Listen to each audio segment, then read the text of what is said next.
नमस्कार, जुन्नर टाइम्स मध्ये आपलं स्वागत आहे. आपण आहोत याच ठिकाणी का 7 तारखेला या ठिकाणी पुढं त्याच ठिकाणी एका उबेर चालकाचा मृतदेह खून करून टाकण्यात आला होता आणि आपण पुन्हा आज याच ठिकाणी आलेलो आहे. घटना अशी आहे की हा जो मृत ज्याचा खून झालेला आहे हा उबेर चालक, त्याचं नाव नासिर अहमद सलामतुल्ला अन्सारी, वय वर्ष 26. हा राहिला समतानगर, ऐरोली नाका, नवी मुंबईला राहायचा. पण हा मूळचा याचा आहे, उत्तर प्रदेशचा आहे. तो त्याच्या भावासोबत आणि एका मित्रासोबत तिथं वास्तव्यास होता आणि त्याचा दुसऱ्याची एकाची गाडी घेतलेली होती त्यांनी भाड्यानी आणि ती इर्टिगा गाडीमध्ये तो उबेरसाठी त्यांनी करार केला होता आणि उबेरच्या सहाय्याने भाडे वगैरे करत होता. तर झालं असं का 5 तारखेला 5 मार्च रोजी उबरवरून एक हे आला की एकाने ऑर्डर दिली का आपल्याला टिटवाळ्यापासून तर जुन्नरपर्यंत जायचं आहे. आणि मग यांनी 5 तारखेला दुपारी 3 वाजता हा जो व्यक्ती आहे त्याचं नाव आहे आदर्श भालेराव, ज्यांनी ही गाडी बुक केली होती, त्याला तिथं पिकअप केलं. त्याच ठिकाणी एक CNG पेट्रोल म्हणजे पंप आहे, त्या ठिकाणी त्यांनी त्याच्यामध्ये हे भरलं, CNG भरला आणि त्यानंतर हे निघाले. तर हा जो आदर्श भालेराव आहे हा एका म्हणजे कॉलेजमध्ये चांगलं शिक्षण घेतोय. याच्यावर काही जुने वगैरे काही गुन्हे वगैरे काहीच नाहीये. आणि हा जो नासिर अहमद जो अन्सारी आहे त्याच्यावर देखील पूर्वीचे काही गुन्हे वगैरे नाहीयेत. तर याच्यामध्ये झालं असं की हे वाहन चालवत दुपारी 3 वाजता तिथनं झाले निघाले टिटवाळ्यापासून आणि हे जुन्नरला येण्यासाठी बाळशेज घाटमार्गे आले. त्याच्यानंतर ह्या गणेश खिंडीमध्ये आले. तो परत सायंकाळ झाली होती आणि सायंकाळ झाल्यानंतर या ठिकाणी ते जो नासिर अहमद हा जो उबेर चालक होता, तर तो म्हणजे मध्यंतरी असं झालं का हा उबेर चालक हा नासिर अहमद जो अन्सारी आहे, तर त्याला पैशाची गरज होती आणि त्याने अनेक लोकांना फोन केले होते का मला पैसे पाहिजेत आणि मला पैसे द्या. पण कुणी काही त्याला काही पैसे दिले नाही. त्यामुळं तो काहीतरी चिडचिडमध्ये होता आणि ज्यावेळी तो या ठिकाणी आल्याच्या नंतर ह्याच ठिकाणी त्यांनी गाडी थांबवल्याच्या नंतर म्हणाला की मला लघुशंकेला जायचे. आणि हा जो भालेराव जो आहे, जो प्रवासी ज्यांनी गाडी बुक केली आणि ज्यांनी मर्डर केला तो देखील त्या इल्टी गाडीच्या पाठीमागं होता. तर मग म्हटलंय का सनसेट चालू आहे, चला आपण सनसेटचा फोटो वगैरे काढू, असं काहीतरी तो बोलला. आणि याही पलीकडे म्हटला का मला लघुशंका करायची, चला आपण लघुशंका करूया. तर हा भालेराव म्हणाला की मला काही लघुशंका करायची नाही, तुमचं तुम्ही जा. तर जा म्हटल्यानंतर यांनी काय केलं, एवढी मला माहिती मिळाली की त्यांनी ते गाडीचं जे गाणी आहे साऊंड, त्याचे आवाज मोठे कर छोटे कर असे उद्योग केले. तो बाहेर आला काय आणि परत आतमध्ये आल्याच्या नंतर त्याच्या मनामध्ये काय आलं काय माहिती, आणि त्यांनी तिथं एक चाकू काय हातात घेतला आणि म्हटला मागं बस, हे बघ तुझ्याकडे जेवढे पैसे ते आण मला दे, तर मग नाहीतर मी चाकूने मारेल. आणि त्या याच्यामुळं हा भालेराव हा घाबरून गेला, बावचळून गेला. आणि हा जो नासिर हा ड्रायव्हर होता, हा तब्येतीने अत्यंत लुगडा होता. तर यांनी त्याचा चाकू घेतला, यांची झटापट झाली. त्या झटापटीमध्ये या भालेराव हा जो आहे तर त्याच्या हाताला सुद्धा तो चाकू लागलेला आहे. तर तो आदर्श भालेरावने तो चाकू घेतला आणि थेट याला मारायला सुरुवात केली, या अन्सारीला.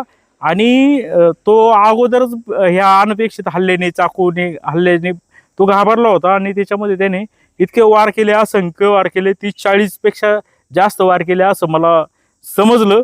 आणि त्याच्यामध्ये तो ज्यावेळी त्याची काहीच हालचाल सगळी बंद झाली, त्यानंतर त्याने ते वार करायचे बंद केले. मग झालं असं का काय करायचं, आणि मग याने याच ठिकाणी ही जी गाडी होती, याच ठिकाणी गाडी उभी होती, त्याने गाडीतून उतरला.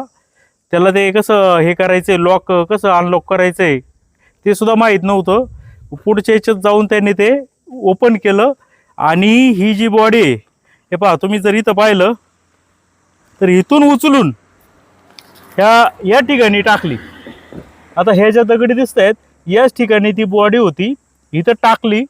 म्हणजे दिवस होता, काय रात्र अंधार पण नव्हता पडला, पण सायंकाळ झाली होती. टाकल्याच्या नंतर काय इथं रक्त आहे का काय बहुतेक, हा बरोबर आहे बघा, इथं रक्त सुद्धा दिसतंय. म्हणजे ही त्यांनी ते उचलून म्हणजे फरफटीत आणून टाकली आणि ती अशी वडी पडली, खाली त्याचं डोकं होतं, पाय वर होतं आणि असं इकडं चेहरा दिसत होता. त्याने टी शर्ट घातलं होतं ड्रायव्हरनी. आणि मग टाकल्याच्या नंतर हा पूर्ण बांबवला होता आदर्श भालेराव. त्यांनी खून तर केला स्वतःचा जीव वाचवण्यासाठी समथिंग, असं सांगण्यात येतंय. मग त्याला त्याचा प्रॉब्लेम असा होता का हा जो भालेराव होता याला तर गाडी ही गाडी सापडली कुठं, परत टिटवाळ्याला. टिटवाळ्याला सापडली तर ह्यानी डोकं काय लावलं का आता गाडी मला तर येत नाही, या आदर्शाला गाडी तर चालवता येत नव्हतं. तर मग ह्या आदर्शांनी काय केलं, एकदा कधीतरी एकदा दोनदा त्यांनी गाडी चालवायचा ट्राय केला होता. मग त्यांनी ती गाडी घेतली, गाडी स्टार्ट केली कशी बशी, कोणत्या ह्याच्यावर गिअरवर, त्याला रिव्हर्स तर काही टाकता येत नव्हतं असं सांगण्यात आलं. आणि मग नंतर तो गाडी घेऊन पुढे गेला. आणि तिकडे एक गणेश खिंड म्हणून, हीच गणेश खिंड आहे, ते खिंड आहे तिथे एक गणपतीचं मंदिर आहे जुनं, म्हणून गणेश खिंड नाव पडलं. तिथे एक असं बाजूला हे आहे, मैदान आहे थोडं छोटं, भराव टाकून केलेलं. त्या ठिकाणी त्यांनी ती गाडी कशी बशी हे केली, तिथं जाऊन यू टर्न घेतला आणि तो इथनं निघाला. तर तुम्ही पाहू शकता का हा सगळा उतार आहे आणि याच्यापेक्षा भयंकर म्हणजे माळशेज घाट, तो देखील त्यांनी पार केला. झाला असं का त्या गाडीमध्ये पेट्रोल पण नव्हतं. तसंच त्यांनी ती आपली गाडी चालवली. तर गाडी तर त्याला काही एवढी येत नव्हती, त्यांनी दुसऱ्या गिअरवर गाडी चालवली. म्हणजे गाडीचे गिअर सुद्धा समजत नाही, तर कधी फास्ट करायचा कधी हे करायचा. तर असं कळलं का अपघात देखील त्याच्याकडून व्हायचा चान्स होता, पण तो वाचला. त्यांनी तशीच ती गाडी घेतली आणि त्या गाडीचं मध्ये पेट्रोल पण कमी झालं, बंद झालं. मग त्यांनी कुठंतरी गेलाय का पेट्रोल पंपावर पेट्रोल घेतलं आणि ते ही गाडी चालू केली. आणि जिथून तो स्टार्ट झाला होता, टिटवाळ्याला बसला होता, त्याच ठिकाणी ती गाडी, त्यांनी ती इर्टिगा गाडी तिथं सोडली आणि तो त्याच्या घरी निघून गेला.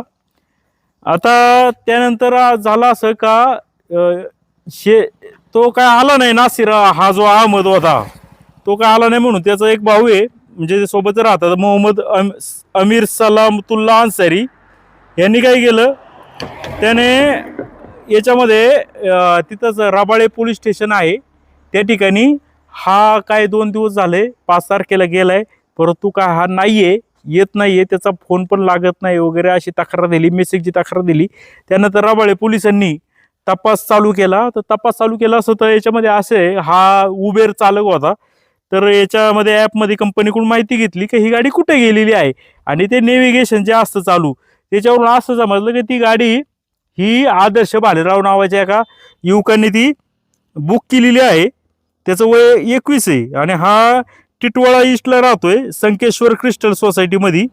मग ते आणि ती गाडी तो घेऊन ती गाडी माळशेज घाटमार्गे जुन्नरला आली आणि याच ठिकाणी ती गाडी 20 मिनिटं थांबली होती असं त्या लोकेशनमध्ये कंपनीने दिलेल्या पोलिसांना समजलं. आणि इथून गाडी पुढं गेली. पुढं मी जो तुम्हाला सांगितलं गणेश खेड म्हणजे गणपतीच्या मंदिरापाशी जो मैदान आहे थोडंसं, तिथनं युटर्न करून परत रिटर्न गेली असं कळलं. म्हणजे पोलिसांना माहिती समजली का ही गाडी इथून आली आणि पुन्हा त्या टिटवाळा अमुक अमुक ठिकाणी आहे. ज्यावेळी तिथल्या पोलिसांनी, नवी मुंबई पोलिसांनी त्या गाडीचा शोध घेतला त्यावेळी ती गाडी तिथेच आढळून आली. ज्यावेळी पोलिसांनी ती गाडी चेक केली असता त्या गाडीमध्ये मोठ्या प्रमाणात रक्तस्राव होता. रक्तस्राव असल्यामुळे पोलिसांना लगेच शंकेची पाल चुकली का काहीतरी वेगळं झालेलं आहे. मग टोकवडा पोलिसांना सुद्धा इन्फॉर्म करण्यात आलं. ते टोकवडा पोलीस या ठिकाणी आले, बहुतेक 6 तारखेला आले आणि 6 तारखेला टोकवडा पोलीस पायी अजून ओतूर जुन्नरचे पोलीस देखील होते, पण त्यांना काही ही बॉडी आढळून आली नाही. म्हणजे वास यायचा, परंतु ह्या परिस्थितीत काय होतं, इकडे तिकडे ही जी वाहतूक होती कोंबड्यांची, तर ते मेलेल्या कोंबड्या या ठिकाणी घाटात टाकलेल्या असल्यामुळे सगळी दुर्गंधी असती. पोलीस आले, चौकशी केली, परंतु ही काही बॉडी आढळली नाही. नंतर पोलीस परत निघून गेले. मग नंतर 7 तारखेला परत पोलीस आले. पोलीस इकडं पायी चौकशी करत होते, कुठं काय भेटलं हे होतंय का, कारण गाडी 20 मिनिटं इथं थांबली होती. मग पोलिसांनी इथं शोध घेतला असता तर याच ठिकाणी ती बॉडी या ठिकाणी कुजलेल्या अवस्थेमध्ये होती, म्हणजे त्याचा वास सुटला होता. आणि मग त्याच्यामध्ये याच ठिकाणी होती ती बॉडी आणि त्याच्यामध्ये मग ते शोध लागला आणि मग हा जो आरोपी आहे हा तिकडं ताब्यात ऑलरेडी घेण्यात आला होता, हा आदर्श भालेराव. आणि मग त्याला ओतूर पोलिसांनी ताब्यात घेतलं.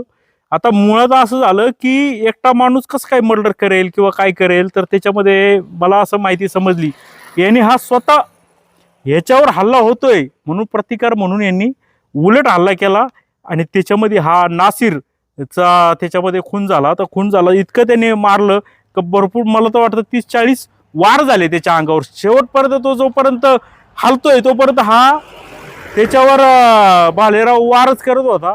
त्याला पोलिसांनी ताबे घेतलं वगैरे, कबुली जावा वगैरे त्यांनी सगळं काय आहे तो त्याचा दिलेला आहे. तर विषय असा आहे का हा जो भालेराव आहे हा चांगलाच शिकतोय. मला वाटतं त्याचं डिप्लोमा का काहीतरी आहे. आणि तो त्याची मैत्रीण एक तिला भेटायला आला होता म्हणजे जुन्नरला, परंतु ती काय मैत्रीण काही त्याची जुन्नरला नाही राहत, ती तिकडं त्या परिसरामध्ये राहते. पुणे जिल्ह्यातल्याच एका तालुक्यामध्ये, पूर्वेकडच्या एका तालुक्यामध्ये राहते. त्याच्या आयडिया होती की त्यांनी घरी सुद्धा कोणाला सांगितलं नव्हतं का मी चाललोय म्हणून. भालेरावनी गाडी परस्पर बुक केली, इकडे त्याला यायचं होतं, जुन्नरला उतरणार होता आणि एसटीनी तो त्या ठिकाणी जाणार होता गर्लफ्रेंडला भेटायला आणि गर्लफ्रेंडला सरप्राईज द्यायचं होतं त्याला. परंतु इथंच ही अशी घटना घडली, त्यामुळं हा सगळं हे झालेलं आहे. तर पोलिसांनी आदर्शला ताब्यात घेतलेलं आहे. सगळे काही पुरावे वगैरे जे काय आहे ते पोलिसांनी या ठिकाणी जप्त केलेले आहेत. तर पैसे याचे काय झाले याची अडचण याची त्याला वाटलं असेल का पैसे आपल्याला सहज मिळतील, काहीतरी पैशाची तंगी असेल, त्यांनी धमकवायच्या उद्देशाने किंवा हे केलं, परंतु ते त्याच्याच अंगलट आलं. ह्यांनी त्याच्यावर खूप वार केले आणि हा मुलगा जो आहे हा जो ज्याने आदर्श भालेराव तो चांगला सुशिक्षित आहे, शिक्षणही घेतोय वाटतं. मग ती अशी घटना घडलेली आहे. तर याच्यामध्ये काही लोक म्हणतात का कसं काय झालं किंवा काय झालं, काही लोक म्हणतात त्याच्या गुप्तांगावर वार झाले का, त्याच्या वारच इतके होते का मोठ्या प्रमाणावर होते. तर आता तो चौकशीचा भाग आहे. ओतूर पोलिसांनी त्याची कस्टडी घेतली, तपास केलेला आहे आणि ह्या अशामुळं हे घडलंय. तर याच्यामध्ये सांगायचं काय आहे का कुठेही प्रवासाला जायचं असेल लांबच्या तर शक्यतो एकट्याने प्रवास टाळावा. कारण की काही काही लोक म्हणजे आता हे गरीब घरातलाच होता, सगळेच काही उबेर चालक काही गुन्हेगार नसतात, परंतु त्यांनी आपल्या हे करण्यासाठी काहीतरी पैसे तंगीसाठी घाबरवायचा प्रयत्न केला. जो चाकू त्याने यूज केला त्याच चाकूचा याने हिसकून घेऊन याच्यावर हल्ला केलाय. तर त्याच्यामध्ये हा सगळा प्रकार हा याच्यामध्ये घडलेला आहे. याच्यामध्ये वेगवेगळ्या कुशंका होत्या का याच्यामध्ये अजून आरोपी आहेत का किंवा काय आहेत का. पोलिसांनी व्यवस्थित चौकशी केली, सगळे CCTV फुटेज घेतले, हा आला कसा होता, गेला कसा किंवा काय, कुठं कुठं यांनी सांगितलं का पेट्रोल संपलंय, मग आम्ही पेट्रोल घेतलं, ते पेट्रोल घेतानाचे CCTV सगळे यांनी कलेक्ट केलेले आहेत. आणि त्या अनुषंगाने असं झालं. म्हणजे सांगायचं असं आहे का कुठंही लांब जाताना समजा तर एकट्याने प्रवास टाळावा, काही होऊ शकतं. शक्यतो उबेर चालकांच्या बाबतीमध्येच नाही तर अनेक ठिकाणी तुम्ही भाड्याने गाड्या एकटे असेल तर जाऊ नका. तर असा तो सांगायचा उद्देश होता. तर याच ठिकाणी ती बॉडी टाकली आणि जर हे काही टाळता आलं असतं, परंतु हा प्रकार घडलेला आहे. पाहत राहा जुन्नर टाइम्स, गणेश खिंड, तालुका जुन्नर.